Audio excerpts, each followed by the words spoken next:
बाबा, आप काम पर जा रहे हो क्या? हाँ बिटिया, काम पर तो जाना ही होगा ना। लेकिन बाबा, आप कल की छुट्टी जरूर ले लेना। लेकिन क्यों बिटिया? बाबा, कल से नया साल शुरू होने वाला है। स्कूल में फंक्शन होने वाला है। मैं और राजू दोनों ने डांस कंपटीशन में हिस्सा लिया है। मैडम बोल रही थी कि सारे बच्चों को अपने पेरेंट्स को साथ लेकर आना है।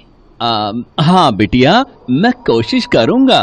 कोशिश नहीं बाबा, आपको कल हमारे साथ चलना ही होगा। और हाँ, मुझे और राजू को अपने सारे फ्रेंड्स और सारे टीचर्स के लिए न्यू ईयर के ग्रीटिंग कार्ड्स भी खरीदने हैं, तो आप हमें दिलवा दोगे ना?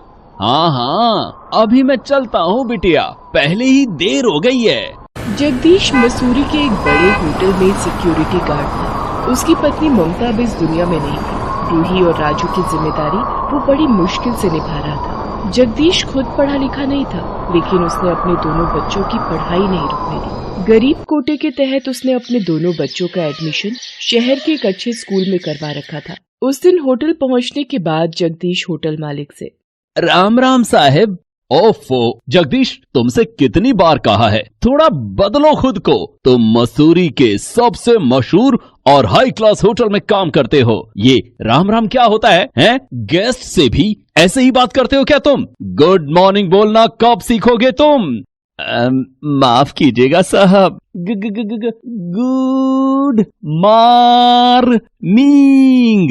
ओफ, क्या करूं मैं तुम्हारा? सच में अगर तुम पापा के चहेते ना होते ना, तो कब की छुट्टी कर दी होती मैंने तुम्हारी। अब जल्दी बोलो जो बोलने आए थे।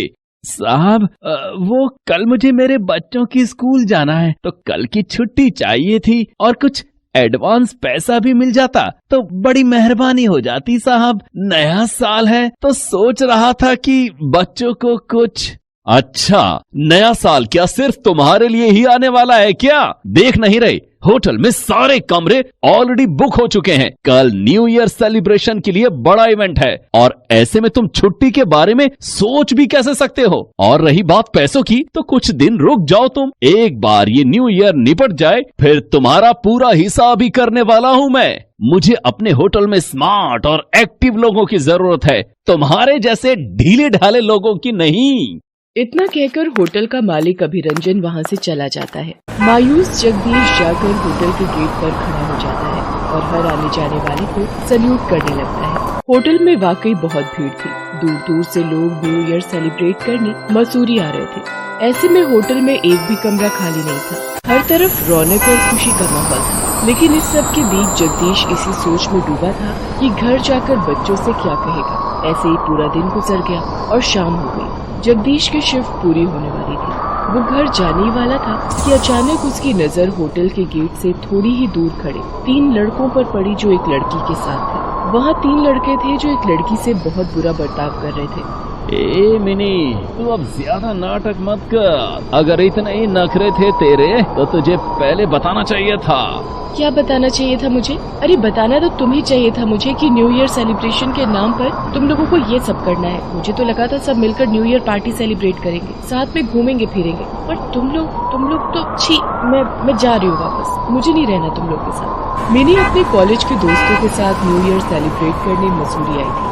वो सब उसी होटल में रुके थे जहाँ जगदीश काम करता। होटल पहुंचकर मिनी को पता चला कि उसके दोस्तों ने उसके लिए अलग से कमरा बुक नहीं किया है, और तो और उसके अलावा पूरे ग्रुप में कोई और लड़की भी नहीं थी। अपने दोस्तों के इरादों पर मिनी को शक हुआ तो वो बिना न्यू ईयर मनाए ही वापस जाने लगी। लेकिन तभी उसके ही एक दोस्त रोहन ने उसका हाथ पकड़ लिया और उसे वापस अपनी ओर खींचते हुए बोला, बस बहुत हो गया तेरा नाटक। तुझे क्या लगता है हम तुझे ऐसे ही जाने देंगे? हमें तो न्यू ईयर तेरे साथ ही मनाना है और अपने हिसाब से ही मनाना है। तेरे पास भी इसके अलावा कोई और ऑप्शन नहीं है, समझी? ए रोहन, मुझे ऐसी वैसी लड़की मत समझना। तुम लोगों ने मुझसे झूठ बोला कि रिंकी और रीना भी हमारे साथ आ रही हैं, लेकिन वो तो यहाँ है ही नहीं। मैं तुम लोग के इरादे समझ गई हूँ। मैं अब यहाँ 1 मिनट भी नहीं रुकूंगी और तुम लोग मेरे साथ जबरदस्ती नहीं कर सकते। अच्छा, तो तुझे ऐसा लगता है तो चल फिर अब तू देख कि हम क्या कर सकते हैं और क्या नहीं। इतना कहकर रोहन अपने बाकी दोनों दोस्तों को कुछ इशारा करता है, जिसे समझते हुए उसका एक दोस्त तुरंत मिनी के मुंह पर अपना रुमाल रख देता है। उस रुमाल में बेहोशी की दवा थी, जिसकी वजह से मिनी पर बेहोशी छाने लगी। इसके बाद रोहन और उसके दोनों दोस्त मिनी को अपने साथ होटल के अंदर ले जाने लगे। जगदीश दूर से ये सब देख रहा था, हालांकि वो उन सब की बातें साफ साफ नहीं सुन पाया। फिर भी उसे शक हुआ और जैसे ही वो मिनी को लेकर होटल के अंदर जाने लगे तो उसने उन्हें रोककर उनसे पूछा, रुकिए रुकिए जरा, ये मैडम को क्या हुआ है? कुछ नहीं, इसने ड्रिंक थोड़ी ज्यादा कर ली है, हम इसे इसके रूम में छोड़ने जा रहे हैं। रोहन और उसके दोस्त मिनी को लेकर आगे बढ़ जाते हैं। जगदीश फौरन होटल के मालिक अभिरंजन के पास गया और बोला, साहब वो 3 लड़के देखिए साहब, उनके साथ एक लड़की है, वो होश में नहीं है। मुझे ये सब ठीक नहीं लग रहा है साहब। तुम्हारे ठीक लगने या ना लगने से क्या होता है जगदीश? तुम अपने काम से काम रखो और कुछ ऐसा मत करो जिससे यहाँ कोई बवाल खड़ा हो जाए, समझे? और एक बात कान खोल कर सुन लो, तुम कल की छुट्टी नहीं है तुम्हारी। ये बार बार किसी बहाने से मेरे पास आने से कुछ नहीं होगा। कल किसी भी हालत में काम पर आना है तुम्हें, समझ गए ना? जगदीश को समझ आ गया था कि अभिरंजन बात की गंभीरता को नहीं समझेगा और उसे समझाने में वक्त बर्बाद करने के बजाय जगदीश ने रोहन और उसके दोस्तों का पीछा करना शुरू कर दिया। वो छिपकर उनका पीछा करने लगा। कुछ देर बाद उसने देखा कि वो तीनों मिनी को एक कमरे में अपने साथ लेकर गए और फिर उन्होंने कमरा अंदर से बंद कर लिया। अब जगदीश को पूरा यकीन हो गया था कि मिनी खतरे में है। उसने तुरंत अपने फोन से पुलिस को फोन किया। न्यू ईयर का माहौल था तो पुलिस होटल के आसपास ही तैनात थी। उन्हें वहां पहुंचने में बिल्कुल भी देर नहीं लगी। पुलिस के जवान सीधे उसी कमरे के पास पहुंचे जिसके बारे में जगदीश ने उन्हें फोन पर पहले ही बता दिया था। उधर अपने होटल में पुलिस को इस तरह आते देख अभिरंजन के होश उड़ गए और उसने जब जगदीश को उनसे बात करते देखा तो उसे बहुत गुस्सा आया। उसने गुस्से से कहा, जगदीश क्या है ये सब? मैंने कहा था ना तुमसे, कोई बवाल नहीं चाहिए मुझे। सारे गेस्ट हैं यहाँ पर, तुमने ये क्या कर दिया? देखिए इंस्पेक्टर साहब, ये मेरा सिक्योरिटी गार्ड है, इसकी तरफ से मैं आपसे माफी मांगता हूँ। इसने बेकार ही आपको परेशान कर दिया। आप प्लीज मेरे साथ चलिए, मेरे गेस्ट आपको यहाँ देखकर डर रहे हैं। डरना तो उन्हें चाहिए मिस्टर अभिरंजन, क्योंकि यहाँ के मालिक आप जो हैं, जिन्हें इस बात की खबर नहीं कि उनके होटल में आखिर हो क्या रहा है। वो तो शुक्र है कि आपकी यहाँ की सिक्योरिटी जगदीश जैसे लोगों के हाथों में है, वरना पता नहीं क्या हो जाता यहाँ।